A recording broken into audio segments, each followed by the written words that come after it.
Dear students, in this session I will discuss about insect as an agent of pollination. So you know, pollination is the process of transfer of pollen grain from anther to the stigma of a flower, right? And pollen grain are not motile, so that needs the help of some substances or some agent, right? And already I have explained you about different types of agents that help for the process of transfer of pollen grain, right?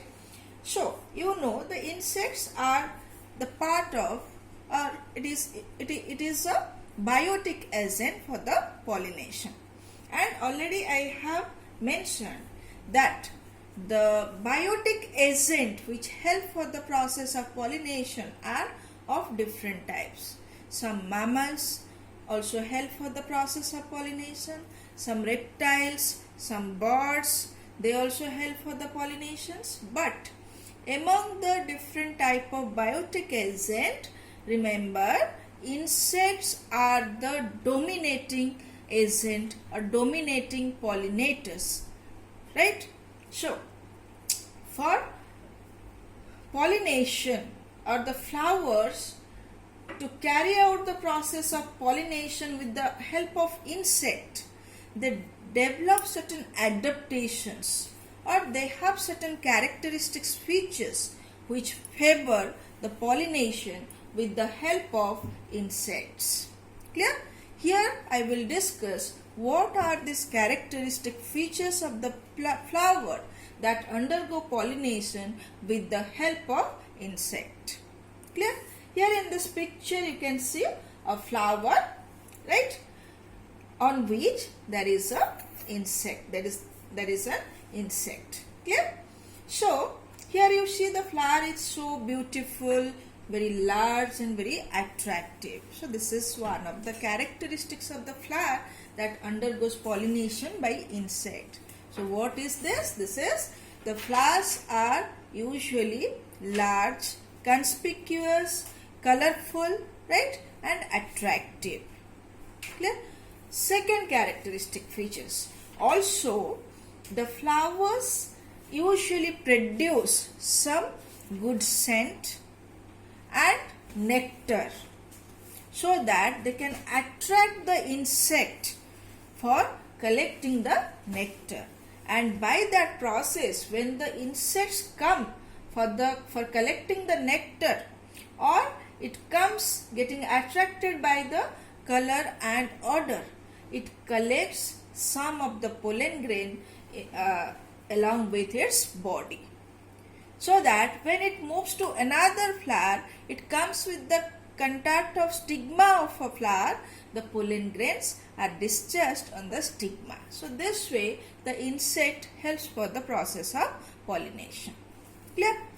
So besides this, another characteristic features. Here the flowers are very large. Sometimes the flowers which undergo pollination by insect are also very small.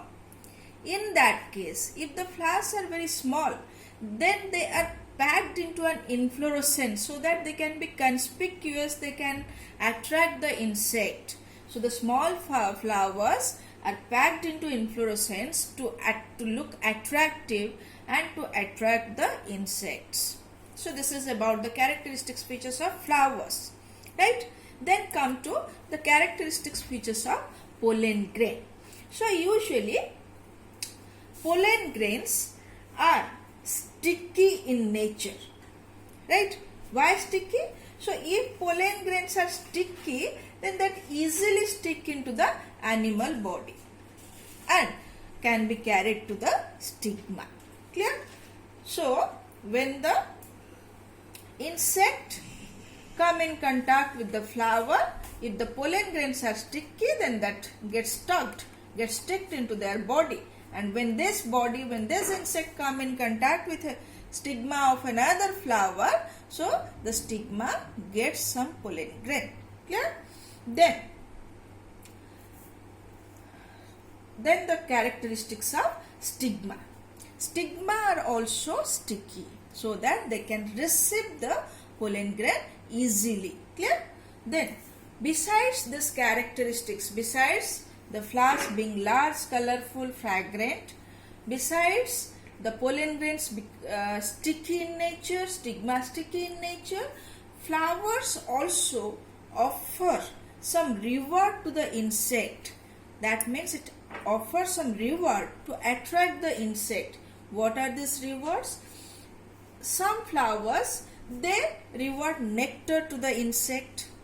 Some flowers reward or provide pollen grain as a food, as a feed to the insect, so that insect come in contact with the flower to feed on the pollen grains, and during that process they collect some pollen grain on their body and transfer to another flower. Then another reward, very important reward, is some flowers provide a site to the insect to lay eggs. That means they help the insect for the process of sexual reproduction, for the process of reproduction, right? One example here I have mentioned, Amorphophallus. It is one of the tallest flower, right? So this usually provides safe site to lay eggs. Clear? So the flower offer reward to the insect like nectar, pollen grains, and safe site to lay eggs. One very interesting phenomenon we found in the nature with respect to this pollination, that is, there are some plants, they establish an obligatory relationship for the process of pollination. Obligatory relationship with an insect for the process of pollination. So the example, remember this one, this is a very important example.